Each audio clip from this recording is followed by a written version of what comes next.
ముఖ్యంగా ఈ కార్తీక మాసంలో 4 సోమవారాలు పౌర్ణమి రోజున ఏం చేస్తారు అంటే నారికేళ దీపం వెలిగిస్తారు. ఈ నారికేళ దీపం ఎలా వెలిగించాలి అంటే మనం పూజ అయిపోయిన తర్వాత పొద్దున్న కొబ్బరికాయ కొడతాం కదా! కొట్టిన తర్వాత పరమేశ్వరుడికి సమర్పణ చేసి ఆ చిప్పల్లోనే పచ్చి చిప్పలే, ఎండు చిప్పలు కాదు. మనకిది పద్మ పురాణంలోనే రాసి ఉందనమాట. ఆ పచ్చి చిప్పల్లో 2 చిప్పల్లోనూ ఆవు నేతిని వేసి, ఒక్కొక్క చిప్పలోనూ 3 ఒత్తులు వేసి దీపారాధన చేయాలి. మరి ఎలా నిలబడతాయండి కొబ్బరి చిప్పలు? ఒలికిపోతాయి కదా! ఇలా వంగిపోతుంది కదా అంటారేమో. ప్లేట్‌లో బియ్యం వేసి దాంట్లో పెట్టారనుకోండి గ్రిప్ ఉంటుంది, నిలబడతాయి.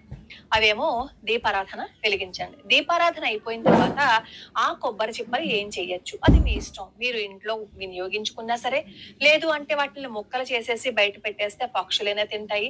లేదు అంటే ఆ ముక్కల్ని మీరు కొబ్బరి నూనె ఆడించుకొని మళ్ళీ మీరు ఇంట్లో వినియోగించుకోవచ్చు. కానీ దీపారాధన వెలిగించడం మాత్రం మర్చిపోకండి. కొబ్బరి దీపాన్ని వెలిగించడం వల్ల ఆర్థిక ఇబ్బందులు ఏవైనా ఉంటే అవి పోవటంతో పాటుగా ఏవైనా చికాకులుండి భార్యాభర్తల మధ్య ఏవైనా మనస్పర్ధలుంటే అవి కూడా పోతాయని చెప్పి మనకి పద్మ పురాణం చెప్తోంది. చంద్ర ప్రీత్యర్థం చేసే